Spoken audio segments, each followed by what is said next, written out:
Man Lab, where it really is Christmas Day in the workhouse, and everything is carpeted in a magical layer of sawdust. Here in our grotty grotto, we are going to banish festive fecklessness and the ghosts of Christmas past, and do everything properly.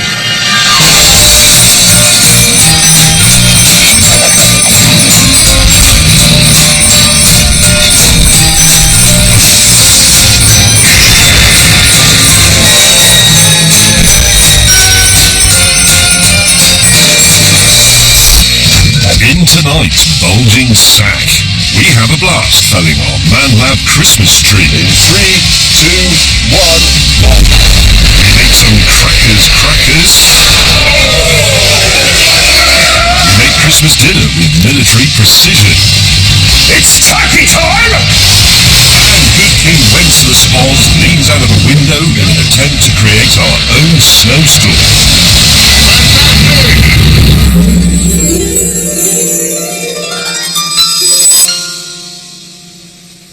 Ding dong merrily on high, in heaven the bells are ringing. Ding dong verily the skies are ridden with angels singing.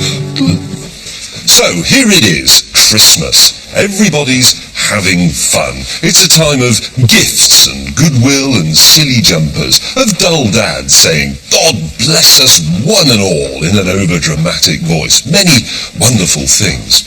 But what is the one thing that makes Christmas actually feel like Christmas and not August, which is when we're filming this?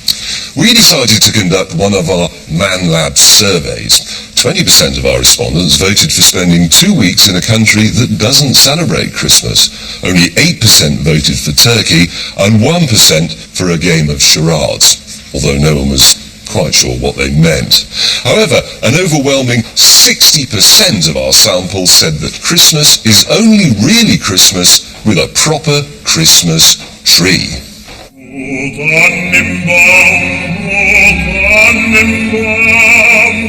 Here is our tree. It's a 35-foot sustainable monster. Now, earlier in the year, in Normal Man Lab, we cut down a tree by the old-fashioned method of axe and saw, and it took absolutely ages. So for Christmas, we've come up with something much more modern and, crucially, quicker. Follow me.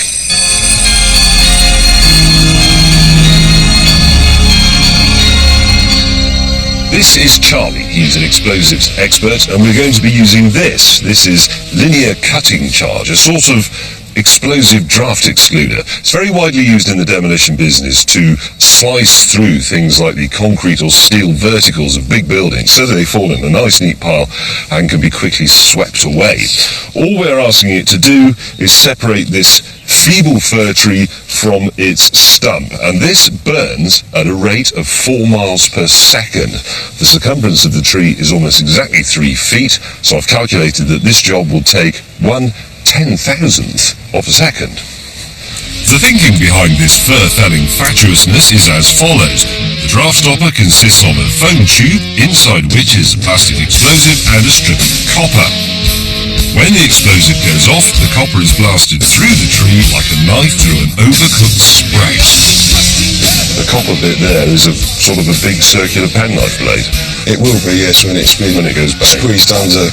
We cut the tube to size, stick it round the tree, and we're sorted. Save for a small addition quite difficult to source in August. To impart a suitable Yuletide flavour to these proceedings, we're going to disguise our bit of explosives as tinsel. But please, seriously, don't do this at home.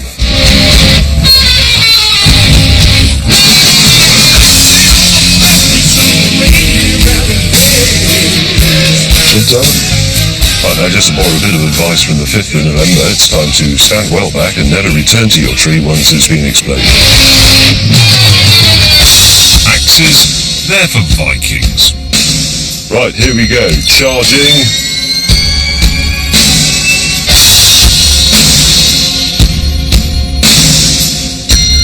Line 1 in 3, 2, 1, fire!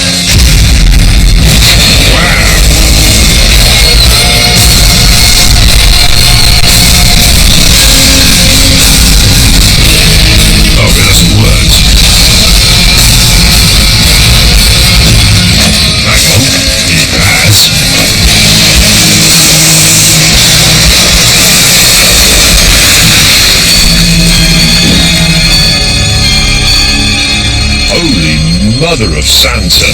Look at that.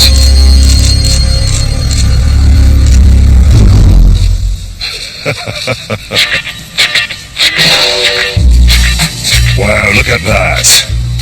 That is superb. Clean, efficient, quite expensive, yes, I know, but nevertheless a superb way to cut down a tree.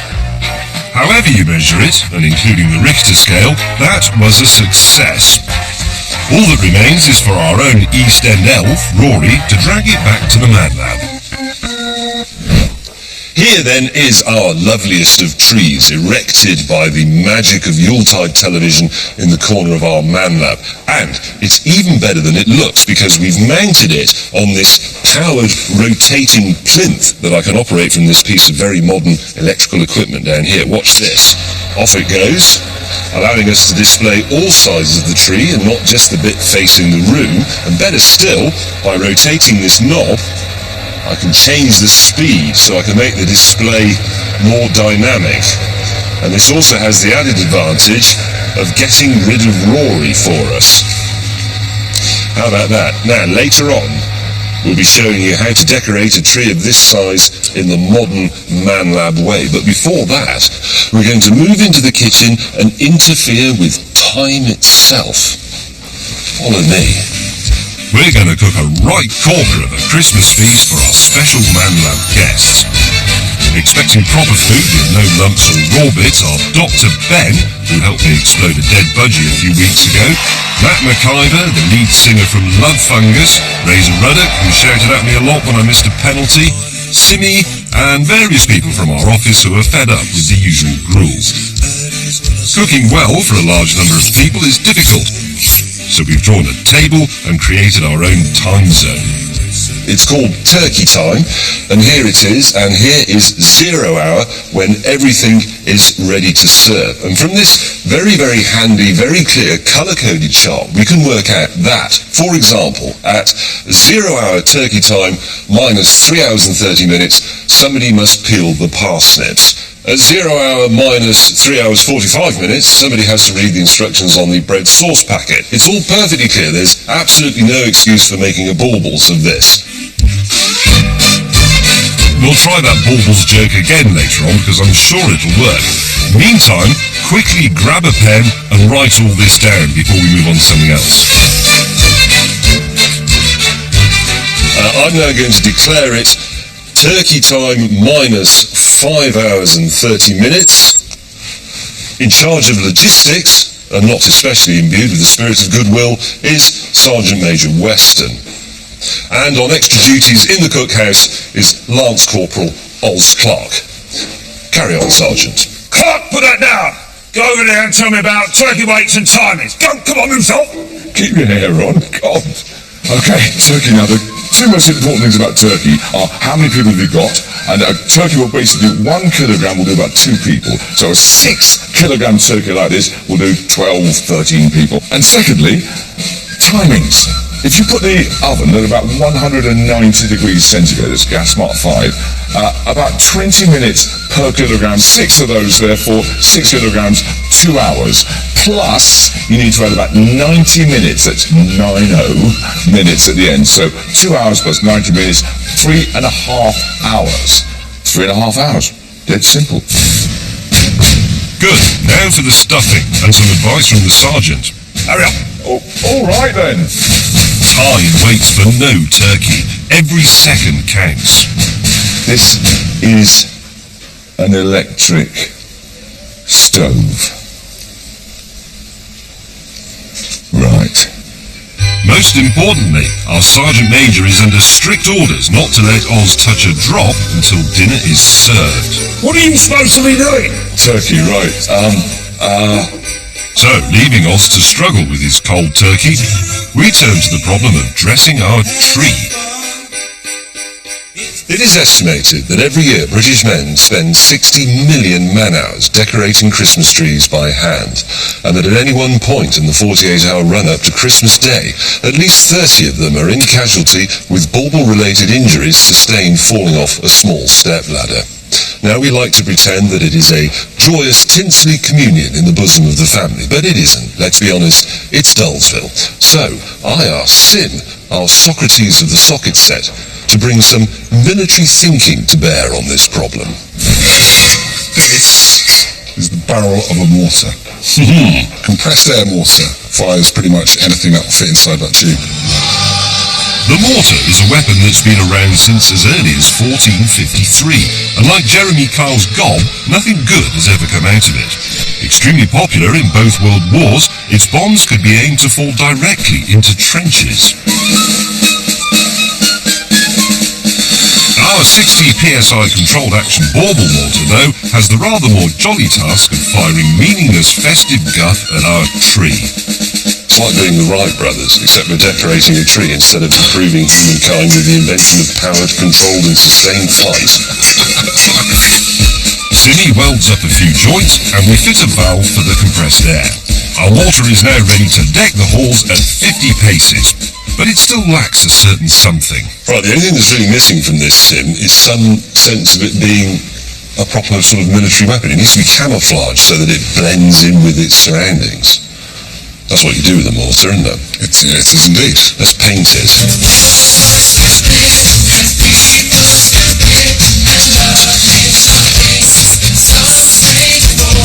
No one would suspect anything. Okay, inaugural fiery tail bauble.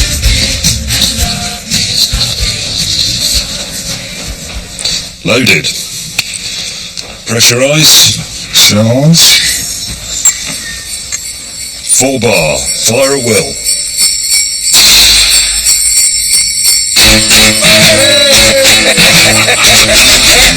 Right, more. For those of you who haven't served in the Christmas military, Fire! the mortar works very simply.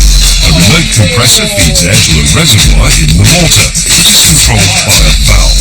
Lovely. When the valve is released, whatever symbol of goodwill is in the tube is fired out. It is the pipe of peace.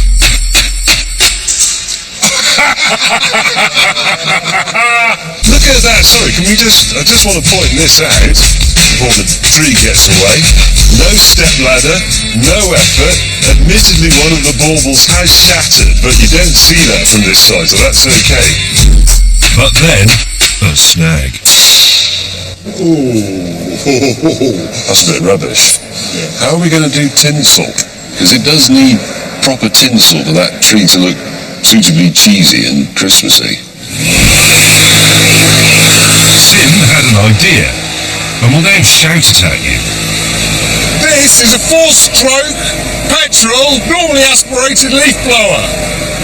Air-cooled, and it's giving me an idea. Now that we have a fair smattering of traditional baubles on the tree, Millie and I are going to add these symbolic tool decorations, partly because they embody the spirit of Manma, but more importantly, let us not forget that the Christ child himself would have been familiar with tools such as these in the workshop of Joseph the Poor.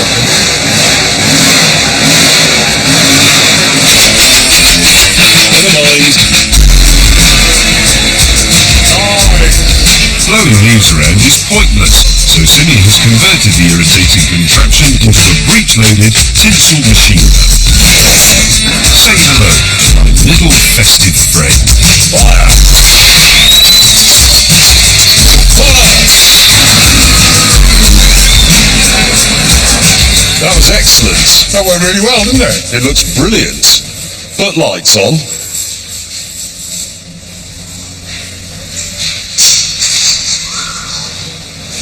Ready? Yeah. Hey! Oh, How good is that? lovely. There you are. That's the first Christmas tree in history, as far as we know, to be decorated ballistically. But it isn't quite finished yet, because we have the crowning glory of the Christmas tree to attach, the fairy. Now, this is indeed a ballistic fairy. It's shaped rather like a World War I German Zeppelin bomb. And if our thinking is correct, it will fly through the air, and her arms will just drop over a branch at the top of the tree, from where she can look down on us all benignly. Fairy in the hole! Breech closed. Wait for it, maximum pressure. Is that fully closed?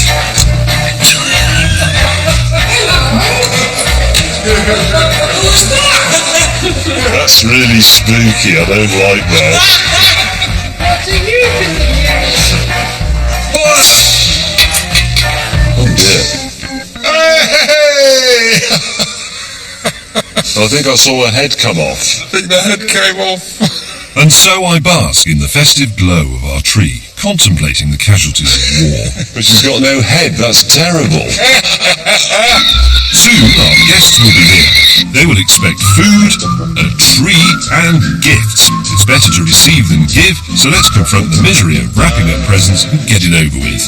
Now, it is commonly held that men cannot wrap things up, and of course that's cobblers, because wrapping things up is in fact easy. I'll show you using the example of this house brick. Lay out your paper, put your brick to one edge, 2, 3, 4, plus an extra one to allow for the overlap. Then you can cut your paper. Then you simply fold the paper over the gift item, stick it down,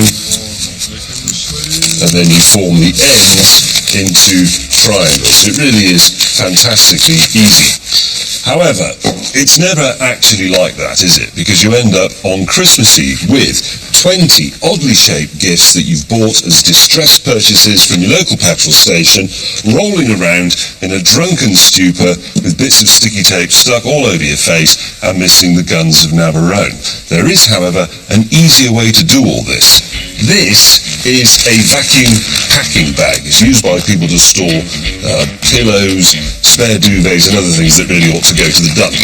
We have taken some and we have coloured them red and indeed green. It is now a simple matter of opening up the bag, putting in the gift item, like so, sealing the bag along this special pressed together edge, like so. Now, you take any domestic vacuum cleaner, this is what one looks like, you unscrew this cap, like that, you apply the nozzle to that, turn on,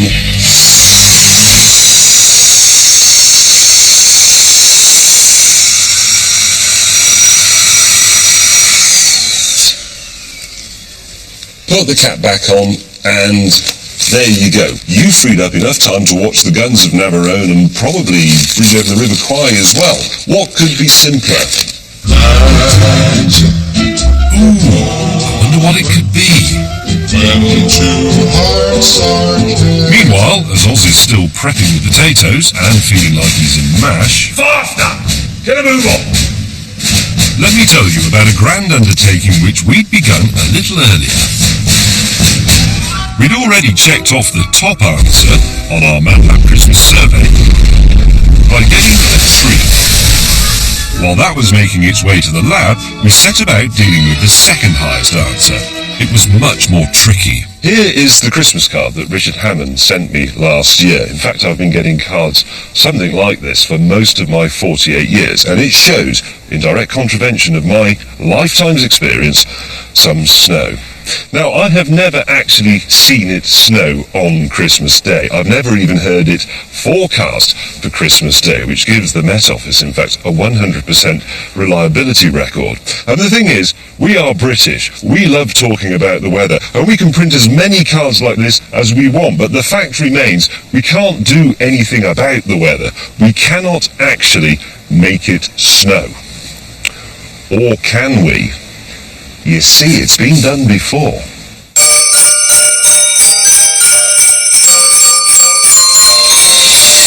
On the 13th of November 1946, Science's Vincent Schaefer and Bernard Vonnegut performed the first attempt at cloud seeding during a flight over New York. By dumping 6 pounds of dry ice into a target cloud, the two boffins discovered that tiny liquid droplets in the cloud could be instantly transformed by this super chilled shock into ice crystals. The minute ice crystals then collide and grow into snowflakes until, finally, it snows. Bernard Vonnegut, incidentally, was the brother of novelist Kurt Vonnegut. My brother was unavailable, so I've teamed up with Oz Clarke. Don't worry, the flasks contain dry ice. My name's Oz. Hello, Oz. How are you, mate? I'm Matt. I'm the pilot. I'm glad to hear it. Right, Oz, scramble.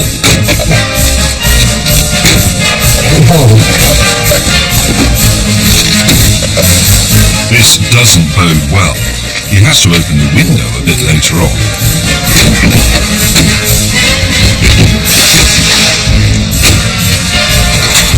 I'm now beginning to worry about what scientists call the Oz uncertainty principle, in which the inclusion of an Oz in an experiment or undertaking has a detrimental effect on the results, rendering them meaningless or even hazardous.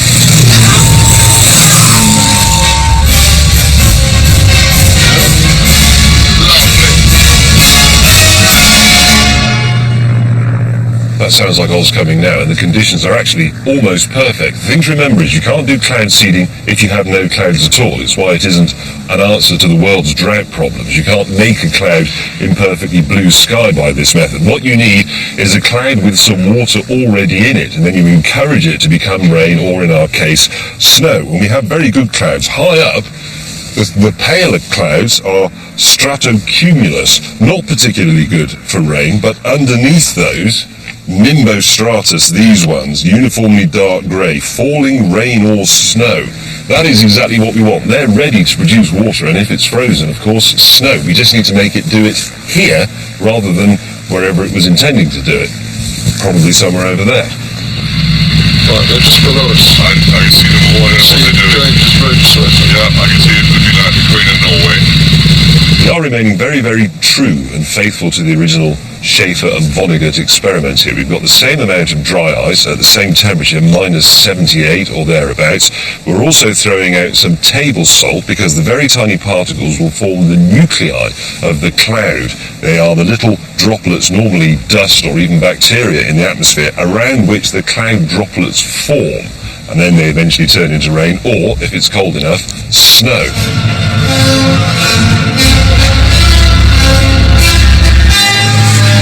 Oz and his pilot climbing quite hard there.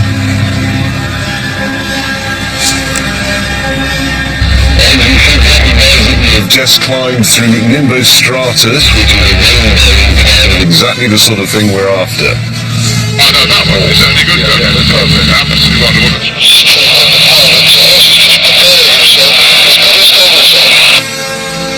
His goggles on.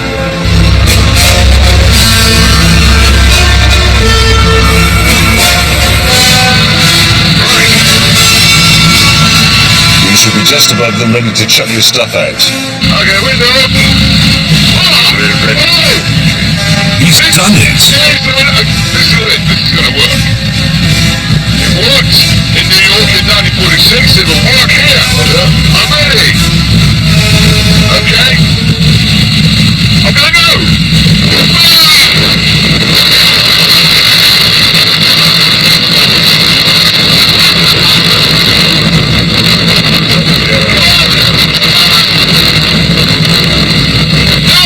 Done. Fantastic. Now we're going to see what it's snowing down there. Nothing down here. Figgy pudding. No sign of snow, or even a light drizzle. But we are not to be deterred, so Oz readies up another flask of dry ice and salt and tries again. Wind direction is favourable. The clouds above us are also favourable.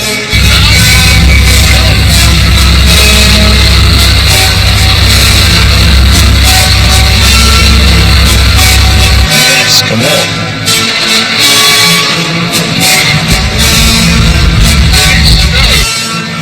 No, we're not getting anything down here, not a sausage, or a raindrop, or a snowflake. Just a terrible view of Rory's pants. So let's look for another cloud.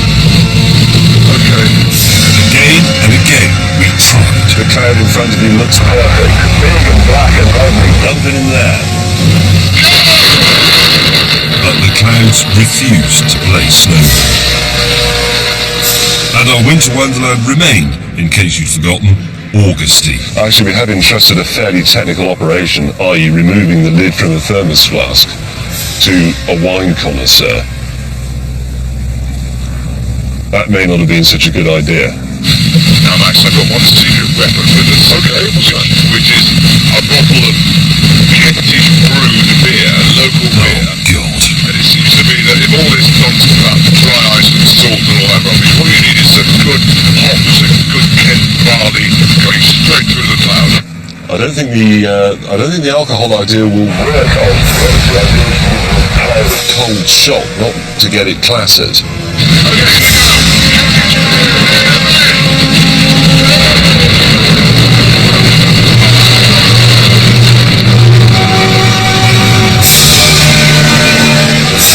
As predicted, the Oz uncertainty principle had rendered the experiment meaningless.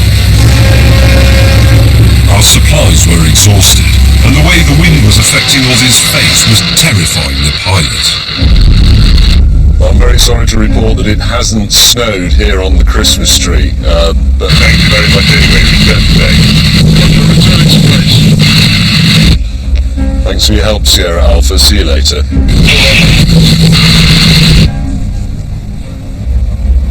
Let's not forget that in the original experiment it didn't snow immediately, it snowed a bit later. So let's just hang on. There's rain, I've got rain on my face, there's no denying that since Oz turned up, it has started raining a little bit. There's a bit more.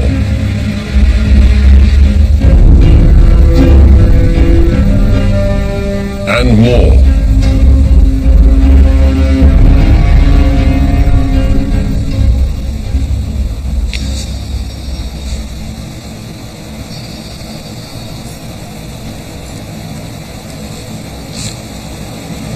It's raining.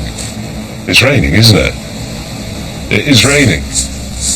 Look at this. This is not TV trickery. There isn't somebody standing over there with one of those things that you use when you're ironing. That is rain. And that was just the start. Well, I know Bing Crosby never dreamed of a wet Christmas, but it's halfway there. Look at it! I mean, it may have been about to rain anyway, but I don't think it was. Look at that, he's chucking it down. I mean, it's not snow, but it's not cold. If it was cold, that would be snow. Oz, you've done it. Fantastic! It's a miracle. That is incredible. From the stuff you used for a Genesis concert, we've changed the weather. And we're not giving up this snow either. We'll try with snow again in the Man Lab, but for now, look, Oz Clarke with this.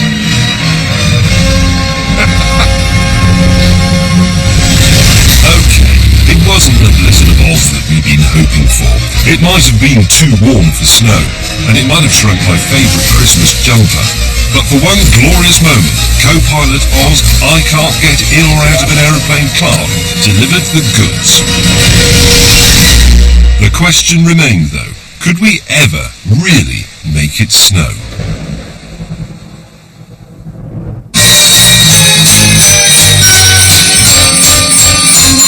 Back at the kitchen, and our Man Lab pacemaker experts have informed us that Oz can't be subjected to the Sergeant Major any further. So I've stepped in. Oz, Yeah. I think that's the thing is Is this the neck end? yeah, but because it's been degutted, it's like a tube. You can shove it in either end. The next thing is to work out how we actually cook it and keep it moist. Now, I'm a bit of an old-fashioned put bacon over the top chap. What about you? Yes, I am. But I think for people who've not done it before, there are two methods of doing this. One is to just turn the bird upside down and roast it in the tray, and then turn it over later and put the bacon on. But for safety, you do it in the wrapped-in foil method. Unfortunately, I don't want to buy. I know. When you go to buy the foil for roasting your turkey, especially if you're doing a big one for lots of people, you get the extra wide turkey roasting foil, not this sprout roasting foil that one of our feeble-minded fellow users bought. But it doesn't matter, we can I've still never make seen it such work. small foil in my life. Wrapping the turkey in foil means that the juices will stay in the meat, and cooking it upside down means that they will concentrate in the breast. Okay, turkey in, on its back, Upside down. upside down. I realise this is Breast a down. incredibly poxy chef way of doing it. And I would have thought you of all people would not want to do it this way. This is why there was a Sergeant Major in the original plot. Our turkey is now going in 27 minutes and 8 seconds too late. Our guests are on their way, and I still need to organise the festive entertainment. There are many sad side effects to Christmas. Unwanted gifts, thick head, broken telly, remembering that your family is absolutely awful, and of course, getting fat. But not in ManLab, because here is the ManLab Exercise Centre, which some of you will recognise as the Swiss Army bicycle from earlier in the series. Now, what is the point of an exercise bicycle? Where is the incentive to pedal? Well, we have one, because tragically, the transformer in our record player has broken down, and now the bicycle powers the music. So if you stop pedalling, everybody will hate you.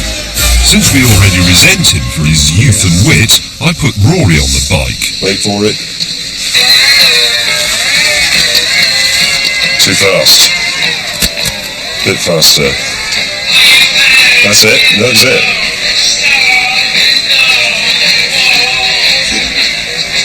Rory the red-faced peddler was doing a great job, but I needed something grander for my guests' amusement. Something deeper, crisper, and certainly more even. Right, let's return to our attempt to make it snow. Earlier on, Oz threw some CO2 out of the window of a small aeroplane onto a cloud, and we were very surprised when this didn't work, but the fact is that it didn't. A sensible man might accept defeat at this point, but sod it, it's Christmas, so filled with a festive kamikaze recklessness, we're going to make the job even harder by trying to make it snow indoors, right over our unsuspecting guests.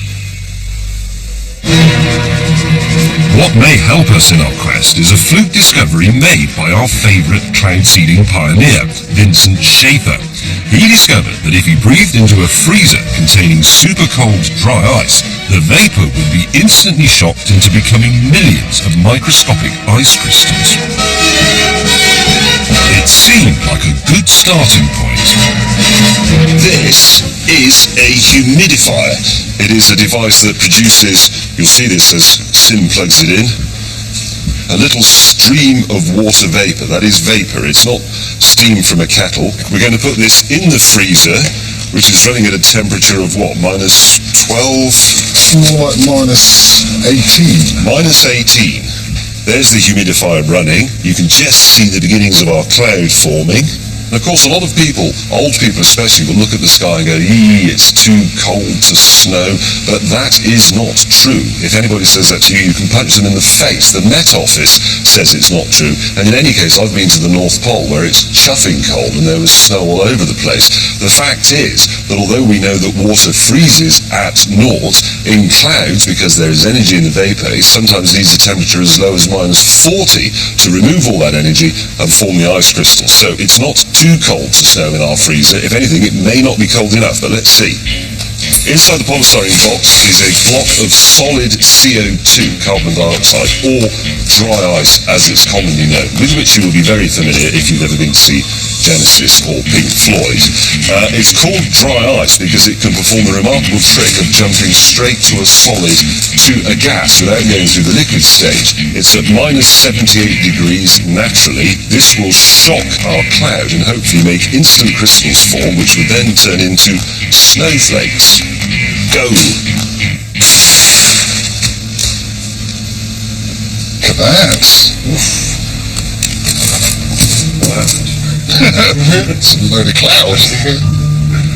When it comes to making snowflakes, naturally occurring clouds have two big advantages over our freezer-based version. As even a drunken buffoon in a Gillingham scarf would have noted, real clouds are A, huge, and B, they're blown around the sky. To help our snowflakes form, we need to make our captive cloud more windswept.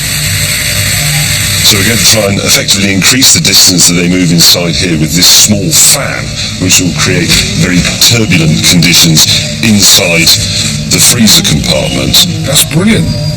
Look at our cloud. Look at our cloud. As the temperature plunges past minus 40, our cloud makes it difficult to see what's going on. But then, like a small boy looking out of the window on Christmas morning, Sim makes an exciting discovery. I can see snow. Look. That's right. Look at this. Look at this. There's snow on the fan. Can you see that snow? The fan has now frozen up and stopped, although we do have in front of it a small patch of what might be considered snow, but that we suspect is actually frost. We'll just show you the fan. Is it snow? Yeah, I think that's sort of snow. It's certainly white, fluffy and cold, but does it pass the internationally recognised standard test? I'll throw it at Sim and see, does this feel like a snowball? No. Bauble. So we do have to think about this a bit harder, but that's a beginning. It's cold and it's white and it's on the floor. The results are inconclusive, and considering we've only made enough for a scale model of Richard Hammond, we're going to have to improve our methods of production if we're to stand our dinner guests with a real indoor snowfall.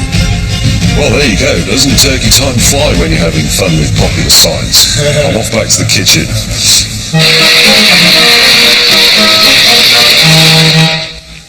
Now the carrot, and I suspect an argument. In fact, I'm so confident of this being an argument that I have added the argument to our scheme here in turkey time. We've got 15 minutes for it. Anyway, peeling a carrot, rather like the parsnip, I find it works better if you just wet it slightly.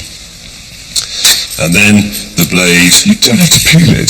What? Yes, you do. You honestly don't. That's what modern carrots. You do not have to peel. You just rub them. Modern carrots. That's a modern carrot. It's a carrot. There is a school of thought that says, I'll divide this in half and show you what I mean, that you should cut them into what people like to call bâtons, i.e. lengthways like that. That is considered the posh way to cut a carrot. But after many years of experimentation, I have decided that the school dinner lady way, which is to cut them into circles, like so, actually makes for a better tasting carrot. And the only reason I can think of for that is that if you cut them into a circle, you get a better ratio of surface area to volume, so they cook quickly, which is nice if you like rather undercooked vegetables, as I do. Which you don't necessarily get if you cut them up into battens like that. Yes, I know it's considered posh and it makes you a member of the middle classes, but what are we interested in? Outmoded Victorian conventions or carrots that taste nice? Go. You're absolutely full of it, James. It's nothing to do with middle class things. It's nothing to do with calling it a baton. The carrot's flavour changes like that, not across. There, you've got a much different flavour from there. That's a more intense flavour there. That's a sweeter flavour there. If you do it lengthways like that, through one enjoyable moment of chopping your carrot up on the plate, you get 2 or 3 different flavours. Not your way. Also, I think that basically... I have to disagree with you there, because you can't put... Meanwhile, our guests have arrived, and they're bored.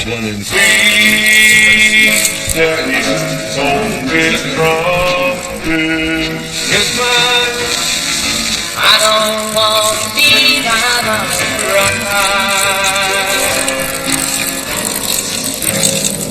I don't believe that the sugars will caramelise at the temperature of steam, which is how we're going to cook. All right, then... Hey, you two fellas, stop arguing. Just chop the bleeding things up, all right? Let's hack them up.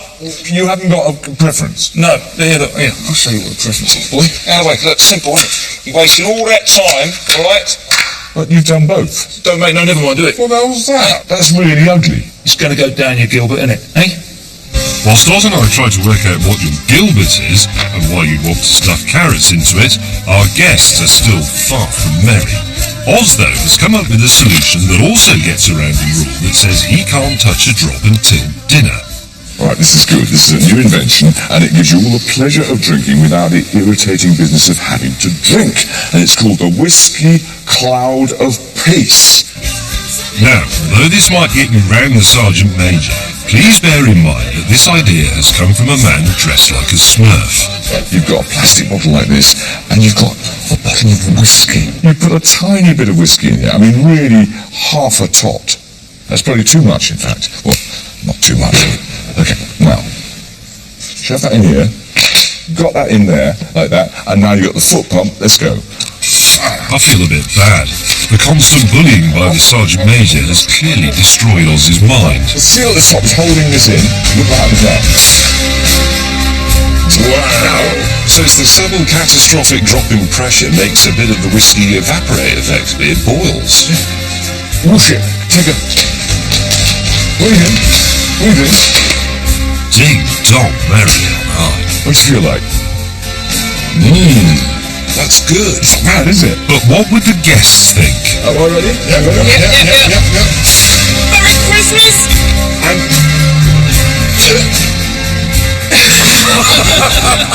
Before we took Oz's brainchild onto Dragon's Den, we thought we should give the Department of Health a quick ring. The nice lady on the telephone told us the Department of Health does not endorse this product, and we don't recommend the use of such a device because of a lack of evidence about the health effects of inhaling alcohol. There, we've told you. But there's still something nagging at the back of my mind, like a troublesome brain elf. Where's our snow?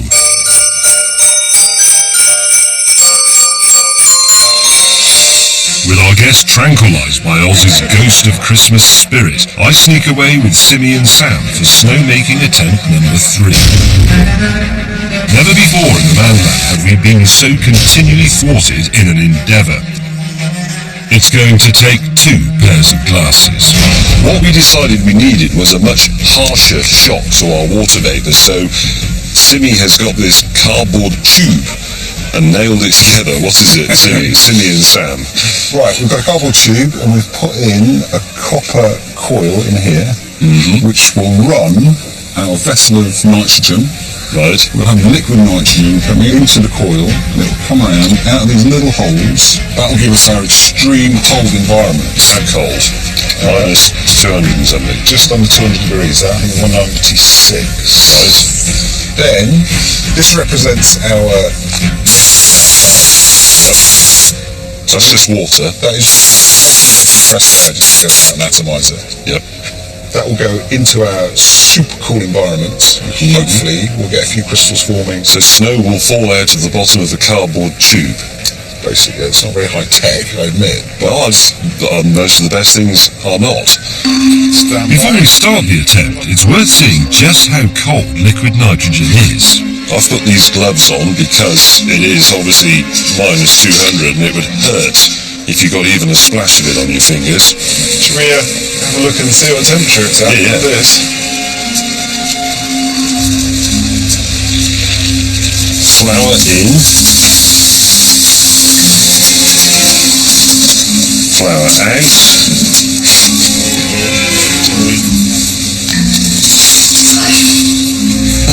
That's cold. Oh yeah. If we can't create snow with this, then I'm Father Christmas.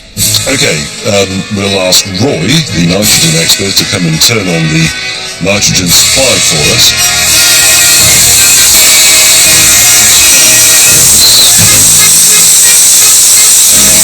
Minus 66, minus 70, minus 74. Look at this. Just reintroduce a little bit of moisture. Yeah, go on. Not too much though.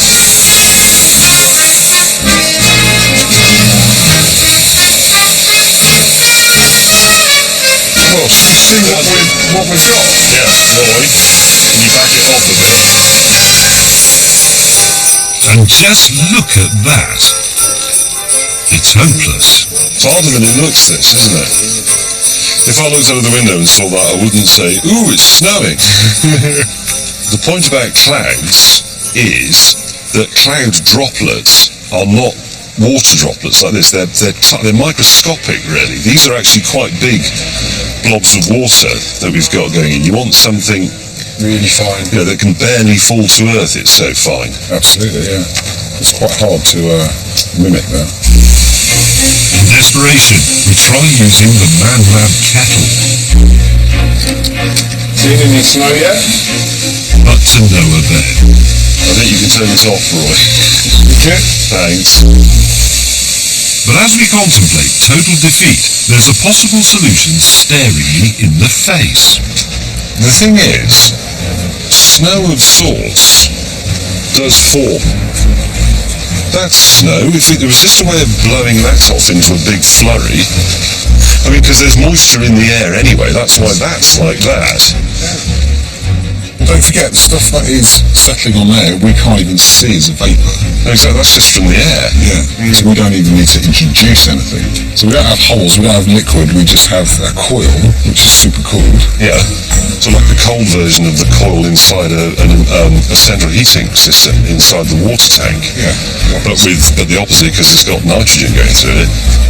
You need it to freeze on the pipe but not stick to the pipe. A basic system that freezes nothing more than fresh air is simplicity itself. And that immediately makes us seasoned landlubbers deeply suspicious.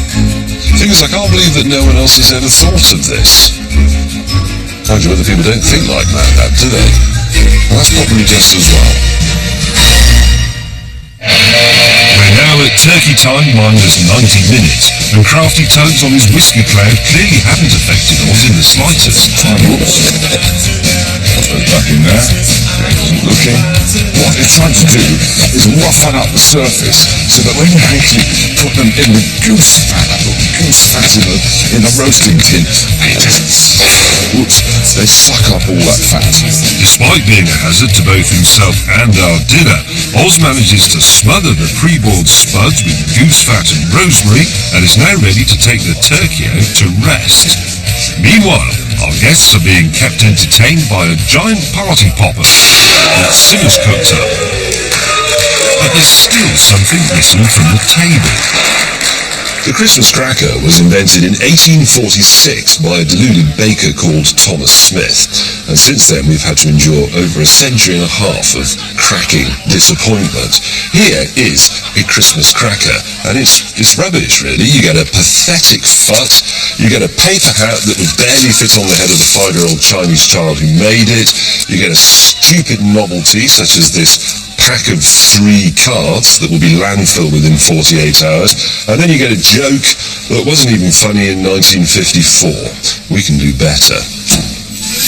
Yes, this sad menagerie of crap hat, tired joke and inexplicable combined comb and ruler toy is scraping the very bottom of a barrel of laughs.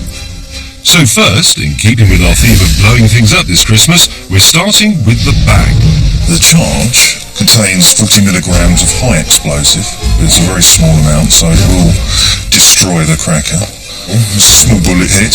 I know why it's called a bullet hit. I think it's because in war films they put these under people's clothing and it explodes with a little blood pouch.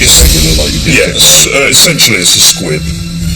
A squib. That's the other alternative name for it. I don't actually want to blow the guests up. I want This is it. give them a mild shock. So that's a pull switch. When you pull that out, it completes the circuit with that battery there. Yes.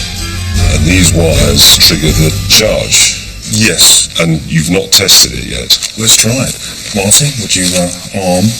So if you two pull it and I stand here, I'll be okay. I will stand a few steps back. Okay. So you've got the switch end? Yep. Okay. Okay.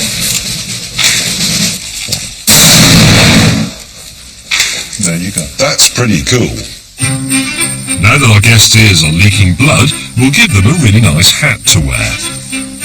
Each of our guests will receive in their cracker instructions for how to make a hat, and then from a pile of paper they'll be able to produce something like, for example, this Samurai Warriors hat. And I have to say, it's better, isn't it? We decide to improve the traditionally awful Christmas cracker jokes by getting rid of them altogether. This left us free to apply all our creativity to the most disappointing bit of a cracker, the gift. Rather than spread universal gift ennui with our crackers, we've decided to add an element of jeopardy. We've invented something called Cracker Roulette. All of our crackers look exactly the same, and each of our 10 guests will have to select one at random. But here's the thing, one of them will contain this. It's £500 in tightly bundled, crisp, used notes. But other crackers may contain something not quite as desirable. Oz, the train. 7:48 from a dark corner of the man-made imagination races to the table. Who's first? It's Rebecca. When you have dared to take a cracker, step over here to the window. Put on the glove. Holding your cracker, offer it to the hand. If you pull the cracker with you, your mystery surprise will fall out here for us all to see and laugh at.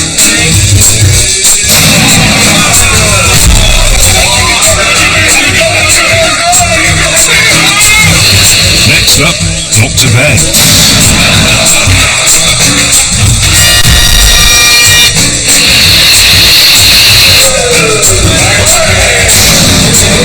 I've got an inheritance tax account form to fill in.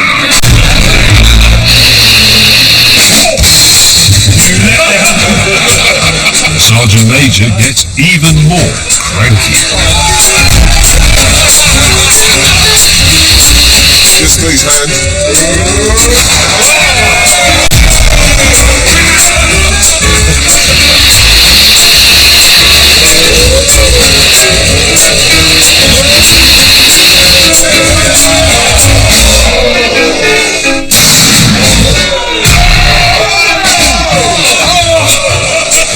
You lucky wine expert.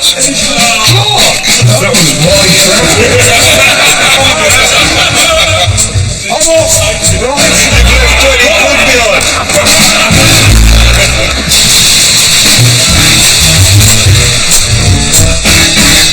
Right, remove the turkey! You say, boss. Here we go. Back to the roast, and Oz's victory at Crackers is quickly tempered by the threat of 50 push-ups unless he makes some gravy. A great basin in there. A great basin of lovely, lovely juice. That's the heart of the gravy. I'm going to shove that in as well, because potato water adds starch. It also adds flavour. Good shot! Stir faster! Stir faster! Oh yeah! As Oz stirs for his life, Simmy makes his excuses and leaves the table for a final attempt to bring a white Christmas to the man-man. We have a stainless steel tube acting as a big heat exchanger, which is not doing too much at the moment, but if I introduce the liquid nitrogen, you will then see that the moisture on the outside around me is being sucked into the freezer and freezing in the very cold environment we have here. We'll just keep a constant stream of liquid nitrogen coming through the whole thing because we're introducing outside air to cool onto our little heat exchanger. And you can already see it now building up what I would call snow. Looks like snow. Tastes like snow. It's quite pleasant, really. At last, after failure in the air and on the ground, the simple act of fresh air coming into contact with a super chilled surface seems to have paid off.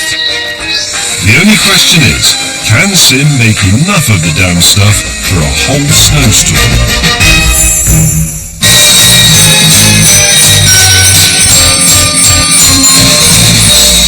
Right, carving turkey. There are lots of theories about how to do this. The Americans think you should cut it in half and then chop the breast one way. Other people think you should take the legs off before you cook it and so on. I'll show you how I do it. First, you make sure the knife is sharp, using Oz's grandmother's sharpening steel. If you keep your knife in good condition, a few strokes downhill like that should put the edge back on, which it has done. I believe in using a pointy knife for reasons I'll show you in a minute. That was Oz's grandmother's ancestral sharpening steel. This is my ancestral grandmother's carving fork. It might be my great-grandmother's, I'm not absolutely sure. First of all, remove the leg. Simply slice down there, you'll find where the joint is. Well, of course I say that, and it's never that easy when it's a real big one, is it? Where is it, Oz? It's got no joint. Find it. You know, you find it, you're the expert. It has no leg joint. You can It's all full of... Where's he gone? It's somewhere in there. Look, you can see it waggling about. Yeah, that side. Yeah. There you go. I should be absolutely useless as a surgeon. Yeah, I'm putting that on one side. We will have that in a moment. Now, there are various theories about removing the wishbone and so on, which I never bother with. I think with a big turkey like this, you can treat it almost like a cube, certainly like a pyramid. Sharp knife, fork in, slice. We want nice, elegant, thin slices. And the reason you have a pointy blade is so that you can get down into the corners around the rib cage. See, there's a lovely slice of turkey. Next one, see down there, point of the knife, clean sliced turkey, nice and thin. That bit fell off. What a shame. Looks beast. Oh. Against the odds, and to some extent the odds, our army-inspired turkey timetable has worked wonders. As the last few seconds of turkey time tick away and 0 hour is upon us, so is our feast. Hey! And because our plan has worked and it's all gone according to plan, we are ready. Lovely boys.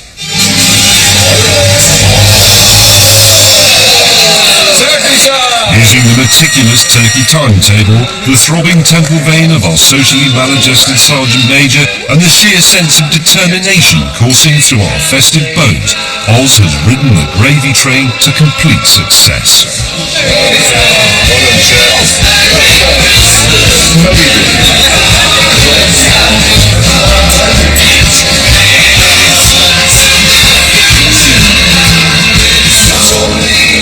But it's not over just yet. There's still that other thing to finish.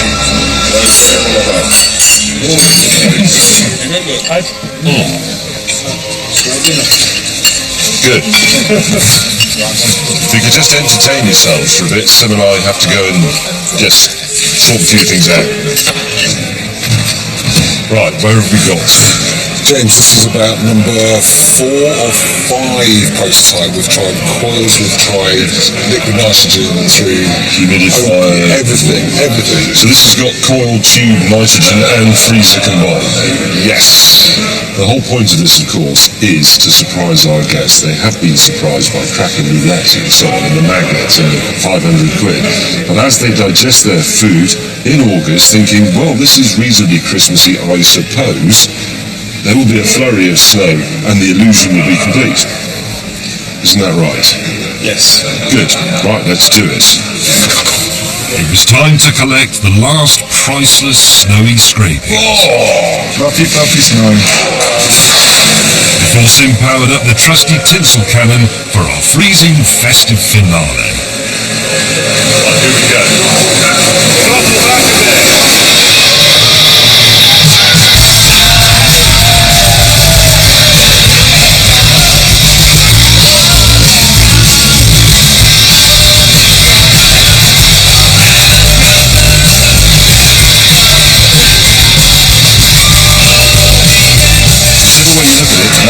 That is snow. It is snow.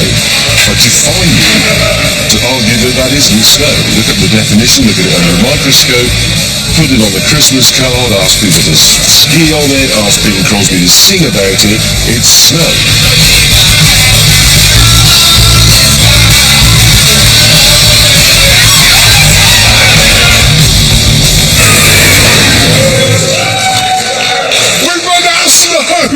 I thought that'd be loads. Is that it? That's it. But you're kidding. But Hang on, but that's a week of work and about £5,000 worth of liquid nitrogen. What, we've got the equivalent of a Chinese takeaway. What else can we find? Have we got any feathers? bit of a vapor. Where the hell did you... How did you do that? What is it? It is. It's the kind of super absorbent polymer that you get in babies' nappies. Fake snow then. Feed it in. Okay, this might be the first nappy bombardment in human history, and we might have caved in slightly on our no fake snow policy, but luckily they're all too whiskey-clouded to care. And anyway, Christmas wouldn't be Christmas without a bit of a bodge. And I brought me some And so, with our Christmas dinner descending into good-natured chaos, we could rest safe in the knowledge that through invention and industry, we had brought forth Christmas cheer for one and all. In August. Something I've been looking for since I was a teenager, a white Christmas, and there it is through our own efforts. Christmas, though, is not just about trivial things like snow. Let us think what it's actually about. It is, we're told, a time of goodwill to all men, and that's a wonderful thing. Old animosities are cast aside as we join in communal revelry. Wars stop for a game of football, all that kind of stuff. But hang on a minute, why is Christmas the time of goodwill? Why do we imagine that we can discharge our duty of decency to our fellow human beings for a week or two in December and then forget about it? Surely the message coming out of that rude scene in the manger with the witless ass in attendance and the poor shepherds and the gold-laden magi looking on together as equals is that goodwill is a 24/7 requirement. And it doesn't matter if you're not actually a Christian. The Nativity has given us a simple, potent symbol that all people can embrace as their own. A star, a permanent light in the deathly darkness of the night sky, leading all of humankind out of its mortal dread towards peace, harmony, and salvation.